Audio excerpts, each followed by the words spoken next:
오늘 주일 예배 오신 여러분 주님의 이름으로 사랑합니다. 아멘. 우리 옆에 분과 반갑게 인사하겠습니다. 주님의 이름으로 사랑합니다. 함께 축복합니다. 주님의 이름으로 축복합니다. 오늘은 교회 절기로 또 중요한 절기를 지키고 있습니다. 오늘이 무슨 날입니까? 맥주 감사 주일이죠. 맥주 감사 주일은 우리가 한 해의 첫 수확을 하나님께 드리면서 하나님의 은혜를 생각하는 또 감사하는 그런 절기입니다.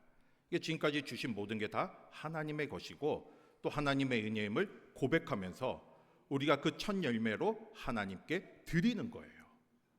하나님께서 하나님의 백성들에게 이렇게 감사의 생활을 잊지 않고 또 하나님의 은혜를 잊지 않도록 이 절기를 지키라 말씀해 주셨습니다. 그러니까 이 맥주 감사주일은 하나님이 제정하신 절기입니다. 물론 우리가 지금 농사를 짓는 분들 많이 안 계시기 때문에 첫 열매를 가지고 좀 하나님께 드리지는 않지만 우리가 오늘 이 맥주 감사주일을 통해서 우리는 어떻게 할 수 있겠습니까? 상반기를 돌아보면서 지금까지 많은 은혜를 주셨잖아요. 모든 게 다 하나님의 은혜임을 고백하면서 하나님 앞에 감사하는 저와 여러분이 되시기를 바랍니다. 여러분, 기독교는 감사의 종교라고 하잖아요. 감사는 기독교의 핵심이고 본질입니다. 세상에 많은 종교들이 있는데 그 어떠한 종교도 이 기독교처럼 감사를 강조하고 또 감사를 본질로 하는 종교는 없습니다. 왜 그렇겠습니까? 다른 종교들은요, 그 어떤 그 구원과 깨달음을 스스로의 노력을 해서 얻는 경우가 많이 있습니다. 그래서 스스로 고행을 한다든지 아니면 스스로 성찰을 한다든지 아니면 스스로 어떤 수행을 하면서 자신들의 노력을 해서 깨달음을 얻는 거예요. 그래서 그들 종교에서 소위 말하는 어떤 경지에 이르게 되면 무슨 생각이 들겠습니까? 내가 노력했기 때문에, 내가 고행을 하고 내가 성찰했고 내가 이렇게 수행을 해서 깨달음을 얻었다, 이렇게 이제 생각이 드는 거죠. 그러니까 그런 종교는 누구에게 감사할 필요도 없고 또 감사가 그렇게 중요하지도 않습니다. 그런데 우리가 믿는 기독교는 어떠합니까? 우리는 구원을 어떻게 얻었습니까? 우리의 공로나 우리의 노력으로 얻는 게 아니에요. 그렇게 얻을 수도 없습니다. 우리가 의로워지고 구원을 받을 수 있는 것은 오직 하나님의 은혜인 것이고요. 예수님의 십자가의 공로, 십자가의 은혜로 우리가 구원을 받게 된 겁니다. 우리는 하나님 앞에 나의 의로움을 자랑할 수가 없는 거고요. 나의 노력을 내세울 수가 없어요. 우리가 구원을 받은 거는 내가 부족하고 연약하지만 하나님께서 우리를 사랑해 주셔서 하나님의 선물로 구원을 받게 된 것이고요. 예수님의 십자가 은혜로 구원을 받은 것입니다. 이 모든 게 다 하나님의 은혜임을 생각하면 우리가 감사하지 않을 수가 없어요. 하나님 앞에 내가 더 겸손한 마음으로 감사의 마음으로 나아갈 수밖에 없는 것이죠. 여러분, 감사는 우리 기독교의 핵심이고 본질입니다. 특별히 오늘 맥주 감사주일에 우리가 특별히 감사에 대해서 더 생각하지만 오늘만 우리가 감사하는 것이 아니라 앞으로 365일 항상 우리의 삶에서 날마다 감사가 넘치는 저와 여러분이 되시기를 바랍니다. 그런데 우리가 진정한 감사를 드리기 위해서는 어떻게 해야겠습니까? 하나님의 은혜를 깨달아야죠. 하나님이 누구신지 알고 하나님이 나에게 어떤 은혜를 주셨는지를 알아야만 내가 진정한 감사를 드릴 수가 있습니다. 하나님이 누구신지도 모르는데, 하나님이 나에게 어떤 은혜를 주셨는지 생각하지도 않는데 어떻게 감사를 할 수 있겠습니까? 하나님의 은혜를 생각해야 돼요. 물론 성경의 여러 곳에서 하나님께서 우리에게 베풀어 주신 수많은 은혜가 있는데 특별히 저는 오늘 야고보서 1장 17절 18절 말씀을 통해서 하나님이 누구시고 또 하나님이 어떠한 분이시고 또 우리에게 어떠한 은혜를 주셨는지 깨닫고 오늘 하루 특별히 더 하나님 앞에 감사하며 나아가는 저와 여러분이 되시기를 바랍니다.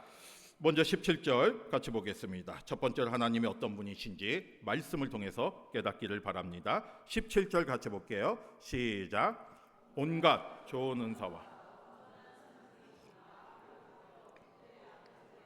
내려오나니 그는 변함도 없으시고 회전하는 그림자도 없으시니라. 아멘. 여러분, 17절 말씀을 보면요, 우리의 하나님은 어떠한 분이십니까? 우리에게 온갖 은사와 온전한 선물을 주시는 분이라는 거죠. 한마디로 말해서 가장 좋은 것을 우리에게 주시는 분이십니다. 그런데 오늘 17절 말씀을 보면요, 이 모든 것, 온갖 은사와 온전한 선물이 어디로부터 내려왔다고 했습니까? 빛들의 아버지로부터 내려왔다고 했어요. 빛들의 아버지가 누구시겠습니까? 바로 창조주 하나님을 의미하고 있잖아요.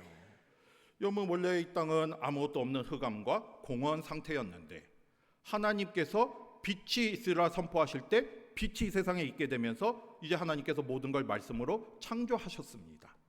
이게 빛들의 아버지라는 것은 바로 이 세상을 창조하신 하나님을 의미하는 것이고요, 또 지금도 살아 역사하셔서 이 세상의 모든 걸 주관하시는 하나님을 의미하는 거예요. 그런데 이 세상의 창조주시며 이 세상을 모든 걸 주관하신 하나님께서 우리에게 가장 좋은 거를 선물로 주신다 약속해 주셨잖아요. 여러분, 그걸 이 시간 한번 느끼시길 바랍니다. 다른 분도 아니에요. 이 세상을 창조하신 전능하신 하나님, 창조주 하나님께서 우리에게 가장 좋은 은사와 온전한 선물을 주셨다 말씀하고 계십니다. 그걸 약속하셨어요. 그럼 우리는 그 창조주 하나님으로부터 가장 좋은 것을 받는 그런 존재들입니다. 그걸 생각할 때, 그 의미를 깨달을 때 우리가 하나님 앞에 진정한 감사를 드릴 수가 있습니다. 모든 게 하나님의 것이고 하나님이 나에게 가장 좋은 것을 주셨다는 걸 깨달아야 돼요. 여러분, 우리가 맥주감사주일에 특별히 첫 열매를 드리잖아요. 첫 열매를 드리는 이유가 뭐겠습니까? 나에게 주신 모든 게 다 하나님의 것이라는 걸 고백하는 거예요. 하나님이 주셨기 때문에 내가 이거를 얻었다는 걸 내가 믿고 그걸 하나님 앞에 드리면서, 첫 열매를 드리면서 모든 게 다 하나님이 주신 것이고 하나님의 은혜임을 고백하는 믿음의 고백입니다. 여러분, 내가 했다고 생각하면 감사할 수가 없어요. 여기 이렇게 어떤 열매가 있는데 내가 땅을 파고 내가 밭을 갈고 내가 씨를 뿌리고 내가 잡초도 제거하고 내가 물을 주고 내가 이거를 가꾸어서 열매를 땄기에 이 열매가 나에게 왔다 생각하면 어떻게 감사할 수 있겠습니까? 그냥 내가 잘해서 내가 노력해서 얻은 것이 되는 거예요. 그런 마음이 들면 감사할 수가 없습니다. 그런데 하나님께서 우리에게 땅을 주시고 하나님께서 내가 일할 수 있는 건강을 주시고 하나님께서 때에 따라 비를 내려주시고 하나님께서 햇빛을 주셨기 때문에 이 귀한 열매를 얻게 되었다. 이 열매는 하나님이 주신 것이다. 이거를 생각할 때 내가 하나님 앞에 진정한 감사를 드릴 수가 있습니다. 여러분, 우리는 어떤 생각을 하면서 살아가고 있습니까? 모든 게 다 하나님이 주신 걸 우리가 알아야 돼요. 내게 있는 모든 게 다 하나님의 은혜임을 알아야 합니다. 그럴 때 우리가 하나님 앞에 진정한 감사를 드릴 수가 있게 되는 거죠. 오늘 말씀처럼 하나님께서는 우리에게 가장 좋은 은사와 가장 좋은 선물을 주셨습니다. 이 시간 다시 한번 우리에게 주신 그 모든 걸 주신 하나님의 은혜를 생각하시기를 바랍니다. 여러분, 우리가 다 각자 은사가 있잖아요. 각자 하나님께서 우리에게 많은 걸 주셨습니다. 그리고 우리에게 또 가장 좋은 선물을 주셨어요. 예수님을 선물로 주시기도 했고 우리 가정, 가족, 또 뭐 건강, 내가 일할 수 있는 모든 것들, 내가 살아가는 모든 상황들 다 하나님이 주신 하나님의 은혜입니다. 여러분, 이 시간 우리가 맥주감사주일에 이 시간에 나와서 하나님께 예배 드릴 수 있는 것도 하나님이 우리에게 주신 선물이에요. 우리가 하나님을 알지 못했다면, 우리가 그 믿음의 기쁨을 알지 못했다면 어떻게 이 시간 나와서 주님 앞에 감사 예배를 드릴 수 있겠습니까? 하나님께 우리를 택해 주셨고요, 또 우리가 하나님을 믿는 믿음을 주셨고요, 우리가 그 구원의 기쁨을 알기 때문에 이 시간에 나와서 하나님 앞에 감사 예배를 드릴 수 있게 되는 거죠. 우리가 하나님의 사랑과 은혜 가운데 살아갈 수 있음 그 자체가 감사의 일임을 잊지 마시기를 바랍니다. 여러분, 우리가 오늘 특별히 맥주감사주일에 여러 가지 모양으로 우리가 다 하나님 앞에 영광 올려드리고 감사할 수 있잖아요. 그렇게 할 수 있다는 자체가 사실은 하나님의 은혜고 감사한 일입니다. 아까 예배 전에 우리 트리니티 찬양팀 하나님 앞에 찬양 올려드렸잖아요. 우리 할렐루야 성가대 한 찬양대 또 하나님 앞에 찬양으로 하나님 앞에 영광 올려드립니다. 좀 이따 오후 예배 때 우리가 오늘 또 찬양 콘서트 하잖아요. 다 하나님이 주신 달란트, 은사를 가지고 그 하나님 앞에 감사의 찬양을 올릴 수 있는 그 자체가 하나님의 은혜이고 감사한 일입니다. 저와 여러분 다 하나님이 여러 가지 모양으로 감사하잖아요. 그 사실을 다시 한번 깨닫고요. 모든 게 다 하나님의 은혜임을 고백하시기를 바랍니다. 그럴 때 우리에게 진정한 감사가 일어나는 거예요. 내가 한 게 아니에요. 우리가 할 수 있는 것도 없습니다. 모든 게 다 하나님이 주신 것이고 하나님의 은혜임을 깨닫고 더 하나님 앞에 감사하며 나아가는 저와 여러분이 되시기를 바랍니다.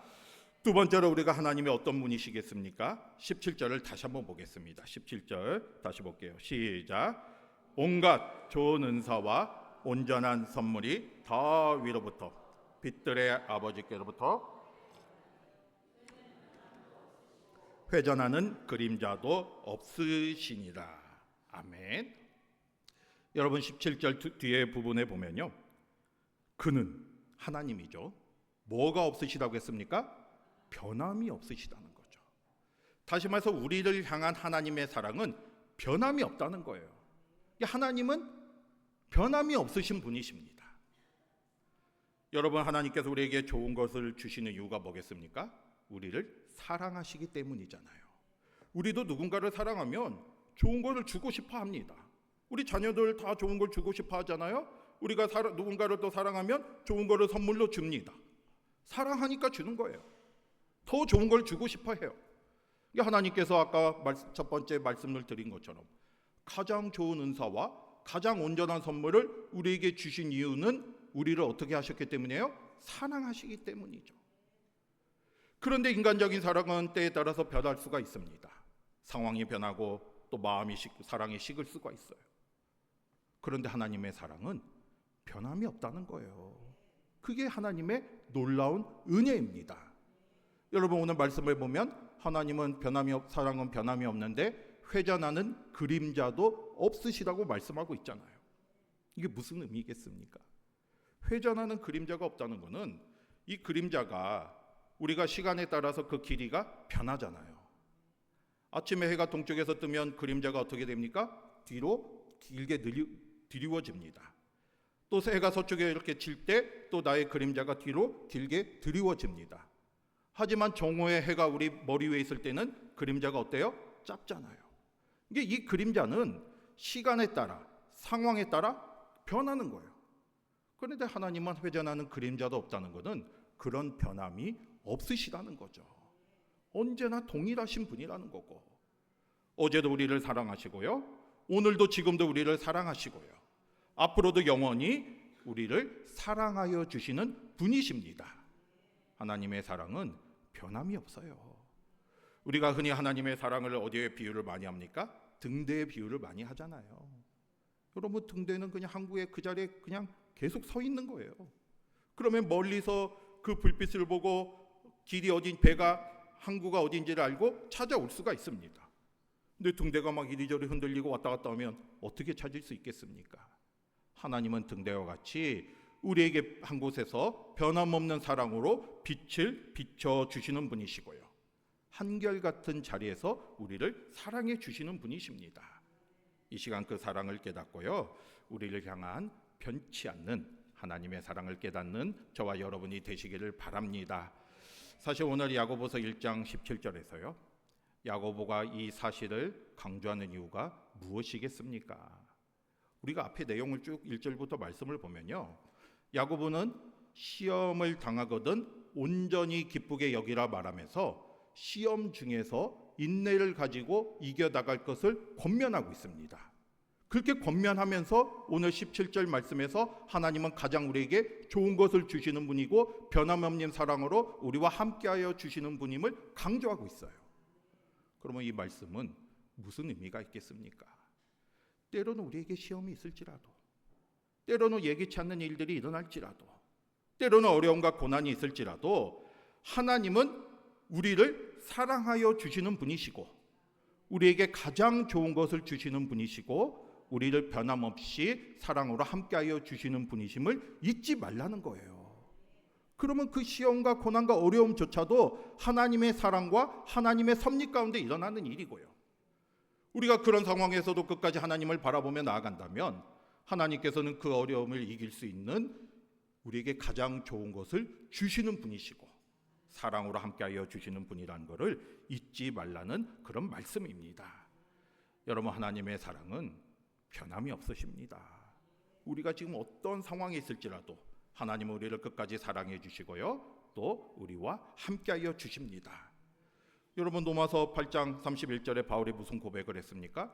어떤 피조물이라도 우리를 우리 주 그리스도 예수 안에 있는 하나님의 사랑에서 끊을 수 없다고 고백하고 있잖아요.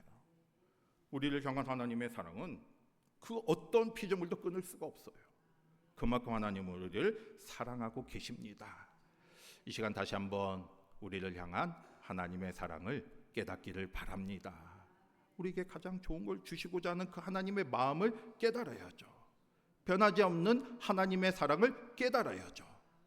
하나님의 신실하심과 하나님의 선하심을 늘 생각하면서 우리도 하나님 앞에 감사하며 나아가는 저와 여러분이 되시기를 바랍니다. 그 다음에 세 번째로요, 하나님은 어떠한 분이십니까? 18절 같이 보겠습니다. 시작. 그가 그 피조물 중에 진리의 말씀으로 우리를 낳으셨느니라. 아멘. 여러분, 18절 말씀을 보면요, 하나님께서 우리를 어떻게 하셨다고 했습니까? 진리의 말씀으로 우리를 어떻게 하셨어요? 낳으셨다는 거예요. 새롭게 태어나게 하셨다는 거죠. 우리가 죄의 사망으로 죽을 수밖에 없는 우리에게 새로운 생명을 주셔서 하나님의 자녀로 삼아 주셨습니다. 무엇으로 삼아 주셨어요? 진리의 말씀. 진리의 말씀이 뭐겠습니까? 바로 예수 그리스도를 통한 구원의 진리잖아요. 우리가 예수님을 믿으면 구원을 받을 수 있다는 그 복음, 그 진리를 통해서 우리를 새롭게 태어나게 하신 거예요. 우리가 죄와 사망에서 죽어가고 있었는데 하나님께서 우리를 사랑하시기 때문에 우리에게 그 길을 열어주셨어요. 새로운 생명을 얻는 길을 열어주셔서 진리의 말씀, 바로 예수님을 통한 구원의 복음을 우리에게 알려주셨고요, 우리는 그 진리의 말씀을 통해서 새로운 삶, 새로운 생명을 얻게 되었고, 하나님이 우리를 낳으셨잖아요. 그래서 우리가 하나님의 자녀가 되었습니다. 이 모든 게 다 하나님의 은혜인데요, 여러분, 하나님께서 이렇게 하신 이유가 뭐겠습니까? 우리로 하여금 뭐가 되기를 원하셨다는 거예요? 첫 열매. 여러분, 구약에서 첫 열매는요, 귀한 것이었어요. 그러니까 하나님께 드리잖아요. 사람의 장자, 짐승의 초태생, 그 다음에 수확한 거에 첫 수확, 귀한 것, 가장 귀하고 소중한 것이기에 그걸 하나님 앞에 드린 게 된 것입니다. 그런데 하나님께서는요, 우리를 진리의 말씀으로 새롭게 태어나게 하셨고, 또 우리를 무엇으로 삼으셨다는 거예요? 첫 열매로 삼으셨다는 거죠. 우리를 첫 열매로 삼으셨다는 것은 우리를 그만큼 소중하고 귀한 존재로 여겨주신다는 겁니다. 우리는 다른 피조물과 같은 그런 존재가 아니에요. 하나님이 천지를 만드셔서 많은 피조물들을 만드셨지만 우리는 그런 피조물과 같은 존재가 아니라 하나님이 특별히 우리를 사랑해 주시고 또 새롭게 태어나게 해주시고 하나님의 자녀로 삼아주시고 첫 열매로 삼아주셨습니다. 그게 하나님의 은혜예요. 그렇게 우리를 소중하고 귀중하게 여겨주시고 지금도 우리를 사랑해 주십니다. 오늘 이 시간 우리를 향한 그 하나님의 사랑의 마음을 깨닫기를 바랍니다. 우리도 첫 열매로 삼아주셨잖아요. 그러면 우리는 어떻게 해야겠습니까? 우리가 첫 열매예요? 그럼 우리는 어떤 삶을 살아야 돼요? 우리가 첫 열매를 하나님께 드리잖아요. 맥주감사주일에. 그런 마음으로 우리 자신을 하나님 앞에 드리는 저와 여러분이 되시기를 바랍니다. 첫 열매가 되어서 우리가 하나님 앞에 드려져야 돼요. 우리가 하나님을 믿게 되고 복음의 씨앗을 뿌려가면서 우리 삶 속에서 많은 열매를 맺는 삶이 돼야 합니다. 그게 바로 하나님 앞에 우리가 감사하는 삶의 모습이 되는 거죠. 우리가 입술로만 하나님께 감사합니다. 맥주 감사주의니까 우리가 하나님 감사합니다. 입술로만의 고백이 아니에요. 물론 뭐 입술로 고백하는 것도 중요하고 감사한 일이지만 더 중요한 것은 하나님께서 우리에게 첫 열매로 삼아 주신 그 사랑의 마음을 깨닫고 우리도 첫 열매로 하나님께 드려주고 그리고 우리 삶 속에서 열매 맺는 삶이 돼야 합니다. 사랑의 열매도 맺어져야 하고요. 섬김의 열매도 맺어져야 하고요. 믿음의 열매도 맺어져야 하고요. 저와 여러분 모두가 이 하나님의 첫 열매라는 사실을 깨닫고 그 열매를 맺는 그런 삶이 되시기를 바랍니다. 여러분 오늘 맥주 감사주의를 맞이해서 우리는 진정한 감사가 무엇인지 다시 한번 오늘 말씀을 통해서 생각해 봤습니다. 우리가 감사를 하기 위해서는 하나님이 누구신지를 알아야 하고 하나님이 나에게 어떤 은혜를 주셨는지를 늘 생각할 때 진정한 감사가 이루어지는 건데 오늘 말씀에서 하나님은 어떠한 분이십니까? 우리에게 가장 좋은 것으로 주시는 분이시고요. 또 하나님은 어떤 분이십니까? 우리를 변함없이 사랑해 주시는 분이시고요. 또 어떤 분이십니까? 우리를 새로 태어나게 하셨어요. 복음으로. 그리고 하나님의 자녀로 삼아주시고 첫 열매로 삼아주셨습니다. 이 하나님의 은혜를 깨닫고 우리도 하나님 앞에 진심으로 감사하는 우리 모두가 되시기를 바랍니다. 여러분 감사는 하나님의 은혜에 대한 나의 응답이에요. 응답. 하나님이 우리를 은혜를 주셨으니까 나도 하나님 앞에 그 마음을 보여드려야죠. 감사를 드리면 드릴수록 우리는 더 새로운 감사가 넘치게 돼요. 하나님은 그렇게 해주십니다. 그 사실을 깨닫고요. 하나님의 은혜를 잊지 마시고 하나님의 선하심을 바라보면서 끝까지 하나님의 감사하며 살아가는 저와 여러분이 되시기를 주님의 이름으로 축복합니다. 아멘.